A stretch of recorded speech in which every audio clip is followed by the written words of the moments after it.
He glanced up and stopped in his tracks. A lovely young woman stood in the street ahead, appearing bewildered and lost. The desolate, vulnerable look in her eyes spoke to his heart.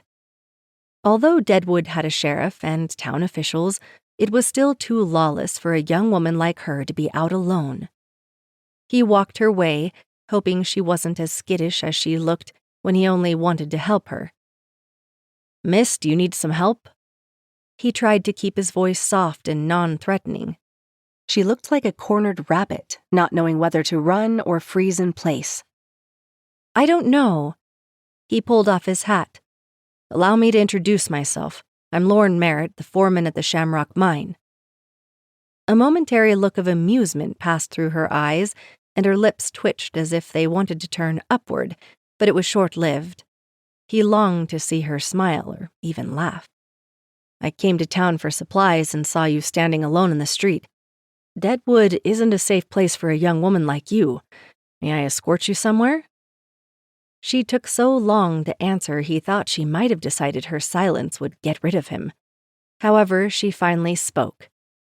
"I'm Adeline Shea, but I don't like that name, so I go by Addie. I'm trying to locate my father. I tried the sheriff's office, but he wasn't there. I was trying to decide where to go next when you came. Is there a general store nearby? They might know of him." "And who is your father?"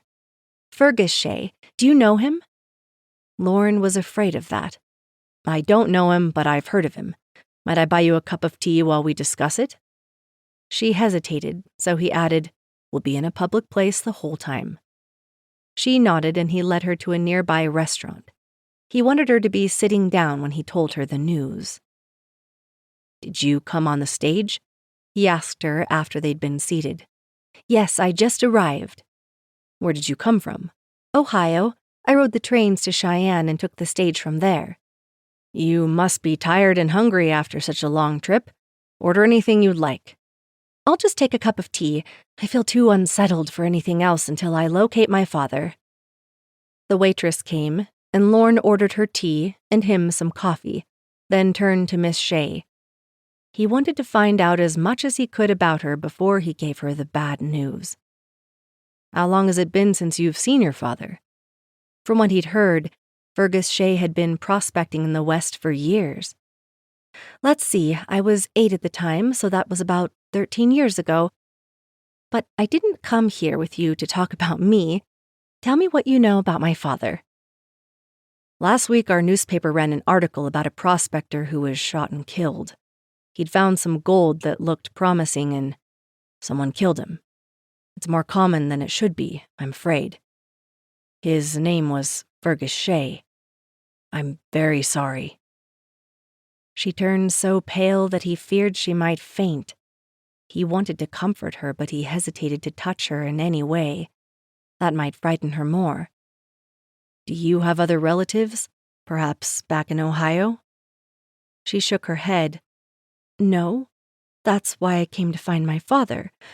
My aunt, whom I've been staying with since my mother died, passed away after a lengthy sickness, and there's no one else."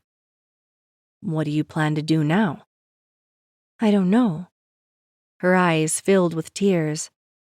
"I have almost no funds left." "Let's go by the sheriff's office first. He may be back by now. Then if Sheriff Manning thinks it is appropriate, we'll check at the mining office where gold claims are registered to see if you can inherit your father's claims." To keep listening to this audiobook, I've left you a link in the description so you can do it, at no cost thanks to Audible's 30-day free trial.